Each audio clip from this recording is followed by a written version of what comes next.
नमस्कार. श्री स्वामी समर्थ. मी महेश काळे. माझ्या यूट्यूब चॅनलमध्ये तुमच्या सर्वांचं मनापासून धन्यवाद. गुरुचरित्रातील बघा 14व्या आणि 18व्या अध्यायाला महत्त्व का दिले जाते याविषयी बघा माहिती आपण या व्हिडिओमध्ये समजून घेणार आहोत. तर आपण हा व्हिडिओ मनपूर्वक आणि संपूर्ण ऐकावा, म्हणजे गुरुचरित्राच्या 14व्या आणि 18व्या अध्यायाचे महत्त्व आणि फलप्राप्ती काय भेटते हे समजेल. आणि व्हिडिओ बघा आवडला तर नक्की लाईक आणि सबस्क्राईब करायला नक्की करा. विनंती आहे, आपल्या जीवनामध्ये अनेक अडचणी येत असतात. घरातील भांडणे, दुःख, वैचारिक मतभेद यामुळे बघा आपल्याला जीवनसुद्धा नकोसे वाटते. यावर बघा उपाय म्हणून श्री गुरुचरित्रातील 14वा आणि 18वा अध्याय आहे. गुरुचरित्र हा ग्रंथ मराठी भाषेत आहे आणि 15व्या शतकाच्या सुरुवातीला रचला गेला. हा ग्रंथ बघा दत्तोपासक आणि श्री नरसिंह सरस्वतीचे परमशिष्य असलेले सायनदेव यांचे वंशज सरस्वती गंगाधर यांनी श्री नरसिंह सरस्वतीच्या कृपाप्रसादाने लिहिला आहे. या व्हिडिओमध्ये बघा आपण गुरुचरित्राच्या 14व्या आणि 18व्या अध्यायाचे महत्त्व, त्याची फलश्रुती, त्याचे नियम काय आहेत, अशा बघा विविध प्रश्नांची उत्तरे देण्याचा प्रयत्न करणार आहोत. गुरुचरित्राच्या बघा 14व्या अध्यायाला खूप जास्त महत्त्व आहे, कारण हा अध्याय संकट हरण करणार आहे. या अध्यायाच्या संकल्पने बघा आपल्याला लवकर फलप्राप्ती होते आणि बघा जीवनातील कितीही कठीण प्रसंगातील समस्यांना आपण सामोरं जाऊ शकतो. 14व्या अध्यायाचे महत्त्व. हा अध्याय सायनदेव यांच्या जीवनातील संकट आणि त्यातून गुरु नरसिंह सरस्वतीच्या बघा कृपेने त्यांची मुक्तता यांचे वर्णन करतो. या अध्यायाच्या बघा पठणामुळे आकस्मिक संकटापासून मुक्तता आणि संरक्षण मिळते. हा अध्याय क्रूर यवनास शासन नावाने ओळखला जातो. यात श्री नरसिंह सरस्वतीने सायनदेव यांच्यावर केलेल्या विशेष कृपेचे चित्रण आहे.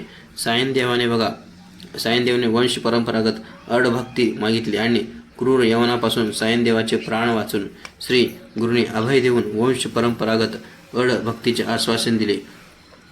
14व्या अध्यायाचे बघा फायदे. जीवनातील संकटाचा नाश होतो. सद्गुरू कृपेने आपण जीवनाच्या महासागरातून सहज विहार करू शकतो. मनशांती आणि समाधान प्राप्त होते. बघा भक्ती आणि आध्यात्मिक प्रगती होते.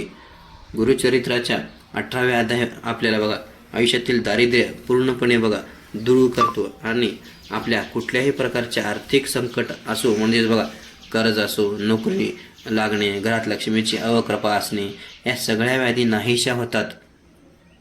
18व्या अध्यायाचे महत्त्व.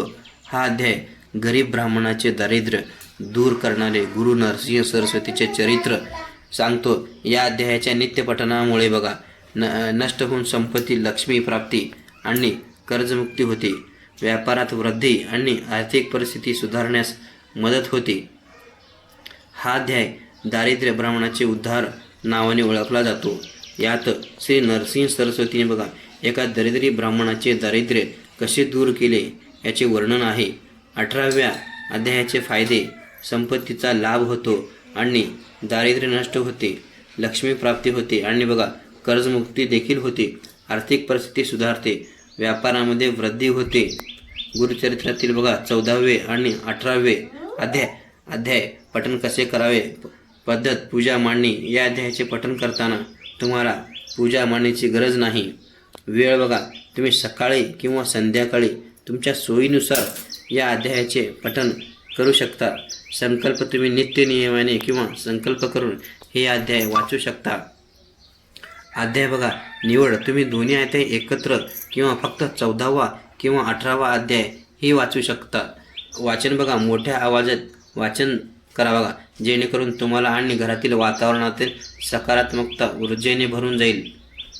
आरती आणि नैवेद्य वाचनानंतर बघा श्री दत्तगुरूंची आरती करा आणि त्यांना नैवेद्य द्या. नैवेद्यामध्ये बघा तुम्ही साखर, दूध साखर किंवा खडी साखर अर्पण करू शकता. व्हिडिओ जर आवडला असेल तर व्हिडिओला लाईक करा आणि शेअर करा. धन्यवाद. अशीच नवीन माहिती पुढच्या व्हिडिओमध्ये तुम्हाला देईन. धन्यवाद.